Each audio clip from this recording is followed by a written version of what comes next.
نے آپ کو پہلے ایک حدیث مبارکہ سنائی تھی کہ نبی کریم صلی اللہ علیہ وسلم کے دل میں آیا نا کہ اب ہمارا قبلہ بیت المقدس نہیں کعبہ ہونا چاہیے، بیت اللہ ہونا چاہیے. تو جیسے ہی نبی علیہ السلام کے دل میں یہ آتا گیا نا کہ یہ ہونا چاہیے قبلہ، تو جیسے آیا تو رب تعالیٰ نے حضور علیہ السلام کو فرما دیا یا رسول اللہ جب دل میں آ گیا ہے نا کہ اب ہمارا بیت المقدس نہیں بیت اللہ قبلہ ہونا چاہیے، یا رسول اللہ منہ پھیر لو، نماز نہیں ہو، کیا ہے منہ پھیر لو.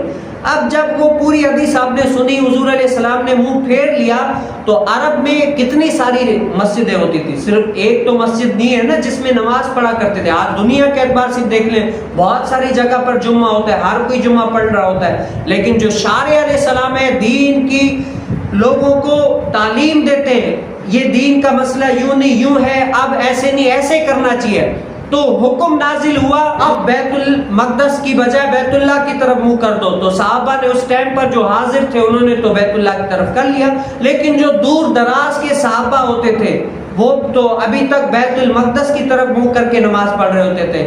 تو ایک روایت میں آیا کہ ملک شام کی طرف لوگ مسجد قباء کی طرف گئے، قباء میں بیت المقدس کی طرف منہ کر کے نماز پڑھ رہے تھے نماز فجر میں. تو کوئی صحابی آیا، اس نے وہ تذکرہ کیا، نماز پڑھ رہے ہیں تو زور سے آواز دی کہ اے صحابیو، اللہ تعالیٰ نے محبوب علیہ السلام کو یہ حکم دے دیا کہ اب کیا کرو تم لوگ بیت المقدس کی طرف منہ کر کے نہیں بلکہ کیا ہے بیت اللہ کعبہ کی طرف منہ کر کے نماز پڑھو. تو جیسے ہی صحابہ نے سنا نا کہ حضور علیہ السلام نے فرمایا کہ آپ بیت المقدس کی طرف منہ کر کے نہیں بلکہ کعبہ کی طرف منہ کر کے نماز پڑھو، تو وہ صحابہ نماز کی حالت میں پھر گئے. کیا ہے؟ نماز کی حالت میں بیت المقدس سے بیت اللہ کی طرف نماز کی حالت میں پھر گئے.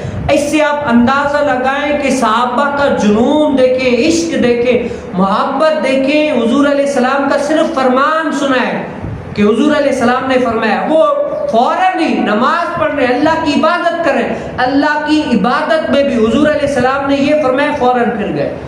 اتنا حضور علیہ السلام کو فالو کیا کرتے تھے کہ حضور علیہ السلام نے فرمایا ہمارے لیے ہدایت اس میں ہی ہے، ہمارے لیے فائدہ دنیا آخرت کا اس میں ہی ہے. تو وہ صحابہ نماز میں اس طرف پھر گئے.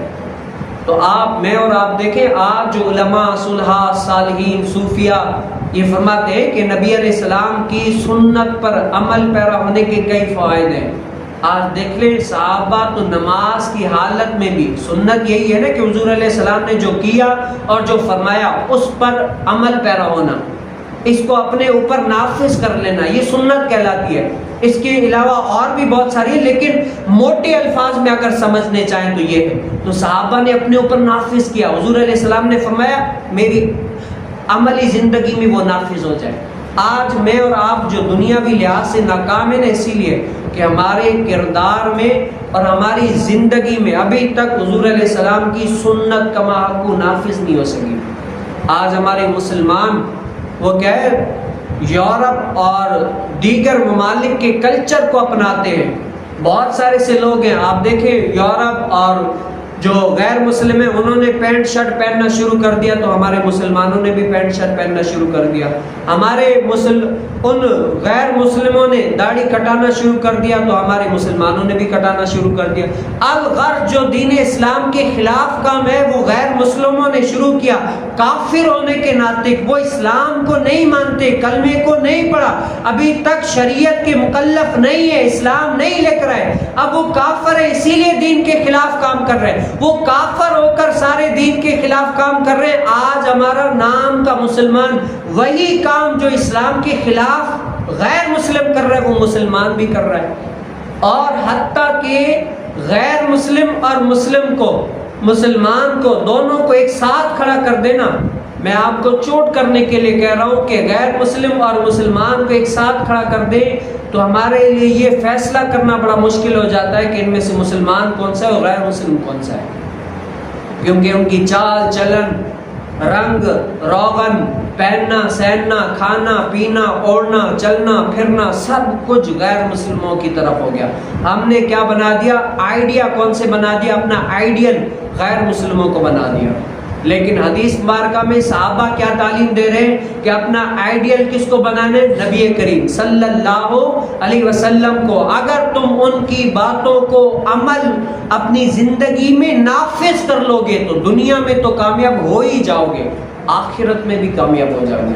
اور یہ حضور علیہ السلام نے کتنے 1500 سال پہلے فرمایا تھا، لیکن آج سائنس اس بات پر تحقیق کر رہی ہے کہ جو حضور علیہ السلام نے فرمایا ہے ان کی سنت پر عمل جو بندہ کرتا ہے، سائنسی دنیاوی بھی اس کو فائدے ملتے، آخرت میں تو اس کو فائدے ملیں گے، لیکن آخرت میں بھی اس کو فائدے، دنیا میں بھی فائدے ہی فائدے ہیں.